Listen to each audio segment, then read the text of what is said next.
Hello everybody and welcome back to another video. To start this one off, I just wanted to say a quick thank you for 100 subscribers. We just got there last week. We're already well on our way to 200, and I know that's not a huge number or anything, but it's a milestone nonetheless, and we're thrilled to see you all engaging with us, because hopefully that means you're getting something out of our videos, you're getting value from the content we produce, and that's what it's all about.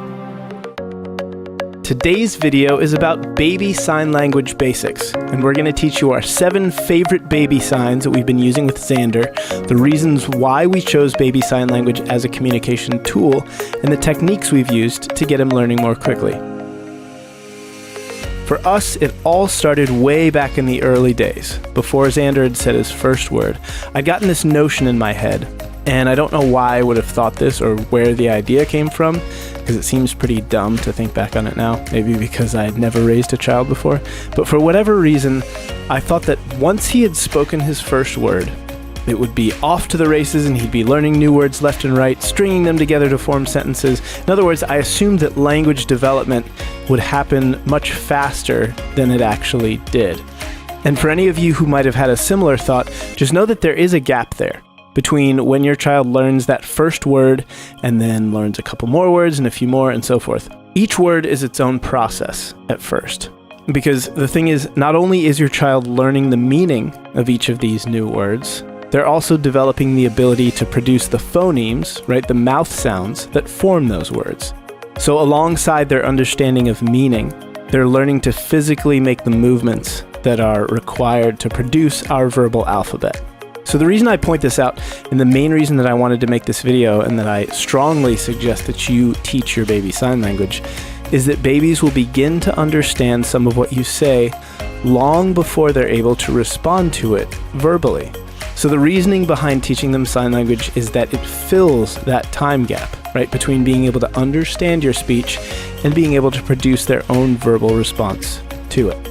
So to be more specific here, this gap of time I'm referring to is generally going to start somewhere between 6 and 9 months of age, when they're gaining control over their movements and their first inklings of deeper comprehension are beginning to take root. And it will likely continue all the way through to the time your child turns 2, and then even beyond that. It partially depends on the speed of their language acquisition, and we'll talk more about language acquisition toward the end of the video. Essentially, the entire point of sign language is that instead of talking at your child and guessing how much of it they understand, signing lets you achieve a greater degree of meaningful, two-way communication. So with basic body movements like nodding yes or shaking your head no, you probably do this dozens of times throughout a given day without even realizing it. And so it's somewhat likely that your child will be watching you do those things and picking them up very rapidly through imitation without you needing to spend a bunch of extra time teaching them. So that's why I'm not going to include gestures like nodding your head yes or shaking your head no in these 7 signs we'll be teaching you today. I just want you to keep in mind that technically, even though they're not considered sign language per se, nodding and shaking your head are forms of gesture-based communication. One final note before we get into the signs themselves. A common question people have is whether baby sign language is the same thing as ASL or American Sign Language. The answer is no, they are 2 distinct things, and while some baby signs are similar to their ASL counterparts, ASL is its own full and unique language, which is often specific and paired with speech, whereas baby sign language is simply a set of physical gestures aimed at communicating concepts. Sign number 1. Milk. Milk is the perfect early sign to teach your baby while they're still breastfeeding or bottle feeding, because that's the only thing they eat at this stage, and also because the movement itself is pretty easy to do. You're going to open your hand with your fingers spread out, then you're going to close your hand into a fist, and you're going to open and close, and you're going to repeat that process a few times quickly. That's milk. This one is likely to get their attention when it's time to eat, and one of its main uses is determining whether they're full or not. Now, being of the male persuasion, I have obviously never breastfed before, so I don't have a sense of that fullness or emptiness that my wife has described in terms of being able to tell how much Xander was taking in. But I do remember times when his schedule was shifting as he got older, and Sarah wanted to be sure that he was getting the nutrition he needed, that he was full. So having him be able to signal milk or yes, I'm still hungry was a great way for us to get confirmation one way or the other. Sign number 2, more. This is probably my favorite sign that Xander uses and the one he uses most often. To do more, you're going to close all your fingers on both hands together and then tap the points of those fingers together repeatedly. That's more. More is definitely a sign that's taken on multiple meanings for Xander over time. We started using it during meals so he could tell us when he wanted more of something, but now if we're tickling him or playing airplane or swinging him around, he'll sign more if we've stopped and he wants us to keep going. So more means I'm having fun, which that's one of the things that as a parent gets your heart fixing to burst. Signs 3 and 4, please and thank you. We're grouping these next two signs together because these are 3 of the most important words any human being can ever learn. Please and thank you. The sign for please is just rubbing the center of your chest with an open palm in a circular motion. And to do thank you, you're going to flatten your hand, rest it against your chin, and then tilt it forward almost like you're blowing a kiss, but from your chin. It's always good to say please when you want something and thank you after you've gotten that thing. So these 2 signs are perfect for teaching good manners early, and they make great additions to your child's signing vocabulary. Coincidentally, the sign for thank you is also the sign for you're welcome. So there's a little bonus factoid for you. Sign number 5, eat. Once the sign for milk went out of style, and Xander was eating solid foods and we'd weaned him off the boob, which we'll get to that in another video, we needed another way to let him know it was meal time. To sign eat, you're going to gather all the fingers on one hand together, just like you would for more, except you're going to bump them against your lips like you're feeding yourself. Xander is a boy who loves his food, and he can sometimes get impatient when he's hungry and he doesn't realize we're getting dinner ready. So the phrase, we're going to eat, emphasizing that last word and signing eat along with it, has become something we do to calm him down, let him know there's light at the end of the tunnel, the food's coming, just hold your horses. Sign number 6, all done. What's the opposite of more? No more. Once your child's able to feed themselves at the table where you can put a plate in front of them and let them go to town, knowing when they've had enough becomes just as important as knowing when they're not full yet. To sign all done, you'll lift both hands, kind of like a football referee signaling a successful field goal, and then rotate your wrists back and forth, so you're basically just wringing your hands in the air. Xander does this whenever he wants to be excused from the dinner table because he's had enough and he's ready to play. Sign number 7, help. To sign help, you're going to give a thumbs up with one hand, and then you're going to drop that fist into the open palm of your other hand and make it bounce so it hits twice. 1, 2. Xander does kind of a modified version of this one. He doesn't have it down exactly, and the hand shapes are on the more difficult side. But whenever he uses this sign, he generally now says the word help along with it, so we know what's going on. And this one became an especially important sign for him as he got into the toddler stage, because my wife would notice him starting to get frustrated while trying to do certain things for himself. You know, as he was developing those fine motor skills, we talked about gaining more manual dexterity. He wanted to do things like open containers, pick up multiple things at the same time, put one of his Paw Patrol dogs inside their vehicle or whatever.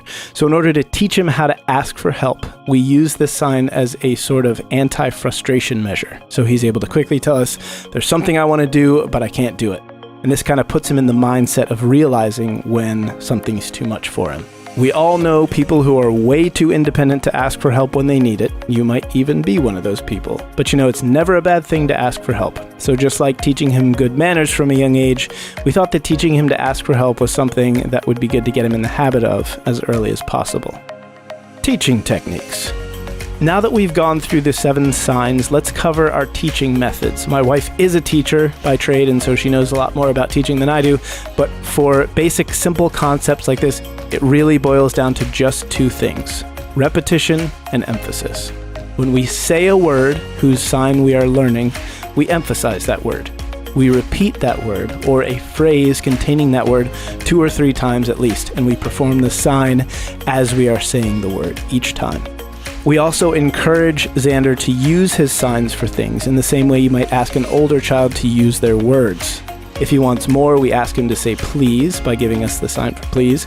If someone gives him something, we ask for a thank you, and so forth.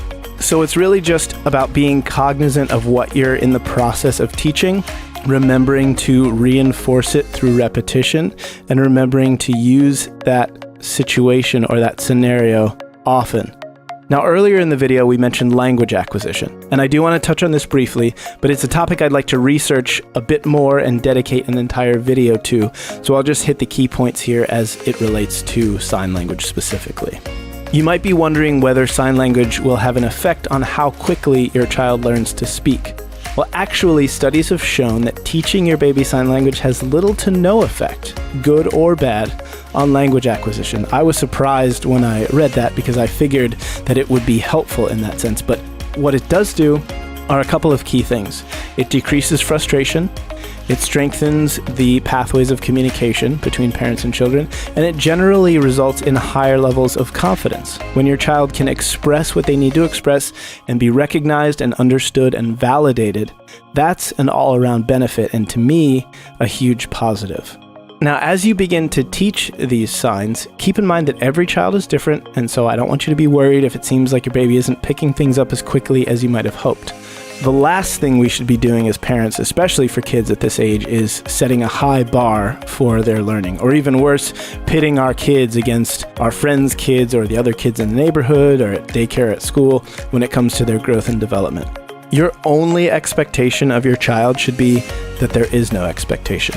You give a plant water, good soil, and sunshine, and it grows at its own pace. So as long as you're providing each of the elements that your child needs for growth, harboring disappointment that they couldn't do 5 hand signs or say 10 words as early as little Billy down the street should be the furthest thing from your mind. I understand it can be cause for concern if you feel like there's an aspect of your child's growth or development that's not coming along like you think it should be. So please, if you have any major concerns, consult a healthcare professional. They'll be able to keep an eye on things and let you know the difference between an actual developmental issue and something that's as simple as your child taking things at a speed that's comfortable for them. And that should be the goal, right? Make them comfortable, make them feel safe, let them know that they're loved regardless of any metric or criteria you may have laid out for them in your mind. And if you know someone who's always bragging about their kid and how much better they are and how smart they are, please do yourself a favor and tune that person out. It's easy to compare our lives to other people's lives, especially in this day and age, but your family unit, whatever that may look like, is the only thing that matters. It's the only thing that's going to be there when everything else fades away. So don't waste your energy paying attention to things and people that don't matter. That little plant is going to grow one way or the other. You're the trellis, the scaffolding. Focus on being that support system, and everything else will fall into place. So there you have it, the 7 signs that we've found to be the most important and the most useful. If you've got some others you like using that you've taught your kids, we'd love to hear about them in the comments. And if you found this video helpful in any way and you'd enjoy watching others like it, we'd love for you to join us by subscribing to the channel, and also be sure to click the like button ever so gently. It's fragile, we don't want to break things. Have a wonderful remainder of your day, and we will see you in the next video.